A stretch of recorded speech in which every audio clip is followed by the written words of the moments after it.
Today we're taking a look at these NFL matches, which are happening on Monday, October 24, 2022, and giving you our match breakdowns, betting tips and predictions in general on these games. Welcome back to High Stakes, let's get straight into it. Also, don't forget to subscribe and push that notification bell to get notified as soon as we release these sport prediction videos. And if you would like more betting tips and predictions, then check out our Patreon in the link down below. Our new Patreon is a way for us to help you improve your chances of making more money. Multiple plans are available for each and every one of you. By becoming a member of the High Stakes Patreon, you will have access to our best team picks, total picks, parlay picks and much more. Stop wasting hours of your time searching for bad betting predictions that ends up costing you a lot of time and money. Join the High Stakes Patreon now and get the best betting picks. Monday, October 24, 2022, the Bears come into this matchup with a struggling offense and a 3-game losing streak. New head coach Matt Eberflus continues to try and impart his style into a team that continues to labor on the offensive end. Last Thursday, against the Washington Commanders, the Bears scored just 7 points and were stopped on the goal line in the closing moments after quarterback Justin Fields had run to the 5-yard line to set his team up with under a minute to go. The Bears' offense has been terrible this season as they have struggled with an inexperienced defensive line and a young receiver group. Chicago has the 31st ranked scoring offense in the NFL thus far this season. They are the number 2 ranked rushing offense, but are dead last in passing offense. In the red zone, the Bears are equally inept, ranking 28th in the league in red zone offensive efficiency. The Bears' defense has performed much better this season with the league's 11th ranked scoring defense. They have been dismal against the run, however, ranking 29th in the NFL stopping the run. The Bears are 3rd against the pass and have the 22nd red zone defense in the NFL. Zapp's contributions can't be downplayed too much, however, as he finished 24 of 34 for 309 yards and 2 touchdowns against the Browns.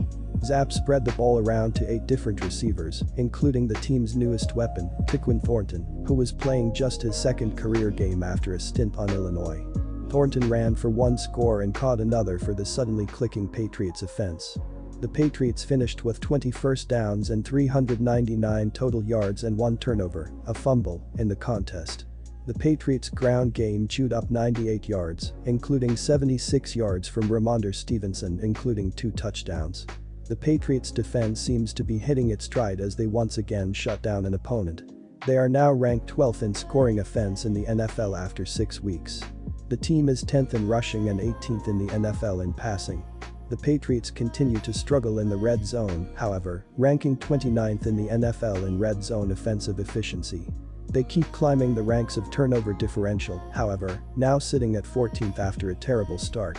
The Patriots are up to number 7 in defensive scoring in the NFL. As with all things related to the Patriots, it will likely be a mystery as to who will be starting at quarterback, Jones or Zapp, right up until game time. Indications are, however, that Jones will be back under center. Regardless of who is at quarterback, the Patriots seem to have found a successful formula in the last few weeks that should carry over with Jones at quarterback. The rap on Jones over the course of the first 3 weeks was his insistence on holding onto the ball too long. Zapp has come in and, while likely limited in his options based on game plan, made quick decisions with far fewer mistakes. Undoubtedly, head coach Bill Belichick has made it clear to Jones that he follow a similar plan upon his return. Jones will have added weapons when he returns as speedy rookie Thornton looks like a dangerous option in the slot. The Patriots have also utilized their 2 tight ends over the last 2 weeks, and both Hunter Henry and Jonnu Smith have played well. The Bears' offense, however, has not looked like they are progressing so far this season. Like his fellow draft classmate Jones, Fields has held onto the ball too long and been battered over the past few weeks. In fact, Fields is dead last in the NFL in holding onto the football thus far this season. With a banged-up offensive line relying on rookie tackles, the results have been obviously poor. In comes a Patriots defense that had 9 hits and 4 sacks against Cleveland last week. Belichick will certainly try and take away the Bears' ground attack and confuse the inexperienced Fields into making mistakes. His prior track record against young quarterbacks suggests that Belichick should have success doing that. Take the Patriots and lay -7.5 points. The Chicago Bears are 31st or next to last in the NFL in scoring, with an average of 15.5 points per game.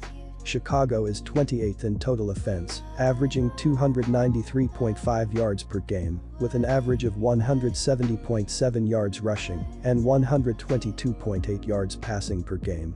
Chicago's Justin Fields has 869 yards passing with 4 touchdowns and 5 interceptions.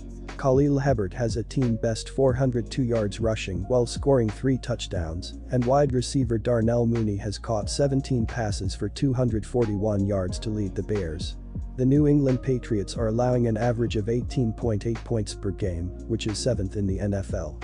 New England is 12th in overall defense, allowing an average of 337.8 yards per game. The Patriots give up 119.0 yards rushing and 218.8 yards passing per game. Linebacker Jawan Bentley is the leading tackler for New England with 32. The leader in quarterback sacks is linebacker Matthew Judon with 6.0, while Len Dietrich Wise Jr. has 5.0 quarterback sacks. The leaders in interceptions are Jack Jones and Jalen Mills with 2 apiece. The Chicago defense is 11th in points allowed at 19.7 points per game. The Bears are 16th in overall defense, allowing an average of 341.7 yards per game. Chicago allows 163.0 yards rushing and 178.7 yards passing per game. Chicago's leading tackler is linebacker Roquan Smith with 66. 3 players for Chicago each have 2.0 quarterback sacks to lead the Bears, and safety Eddie Jackson has a team-best 3 interceptions. New England is 12th in points scored, with an average of 23.5 points per game. In total offense, New England is 13th with an average of 354.7 yards per game. New England averages 131.3 yards rushing and 223.3 yards passing per game. New England could have a slight quarterback controversy, as rookie Bailey Zappe has filled in well for the injured Mac Jones, passing for 596 yards with 4 touchdowns and 1 interception. However, Jones is questionable for Sunday's game and could play, but it's unknown whether he will start. Ramondre Stevenson is the leading rusher for New England with 448 yards and 3 touchdowns. Jacoby Myers is the leading receiver for New England with 24 receptions for 321 yards and 1 TD. Dante Pettis put Chicago ahead in the third quarter with a 40-yard touchdown receptions. QB Justin Fields threw for 190 yards and rushed for a team-high 88 yards on 12 carries. The New England Patriots have won consecutive games and are allowing just 18.8 points per contest. On Sunday, New England exploded for 28 points during the second half to pull away for a 38-15 road triumph against Cleveland. The Patriots, 3-3, forced 4 turnovers and possessed the ball for more than 35 minutes. New England rookie QB Bailey Zappe completed 24 of 34 passes for 309 yards and 2 touchdowns. Ramondre Stevenson contributed 76 rushing yards and found the end zone twice for the Patriots. Chicago has a very hard time putting points on the board, averaging only 15.5 points per game, which is next to last in the league, and the Bears have an above-average defense that is allowing only 19.7 points per game. New England allows even fewer points than Chicago at 18.8 points per game. The total has finished under in 11 of the last 13 games that Chicago has played during October, as well as in 6 of the New England Patriots' last 7 games played on Monday Night Football. Both teams will rely on a running game which will run down the clock, create fewer possessions for both teams, and produce fewer points scored by both. Take the under, 38.5 points.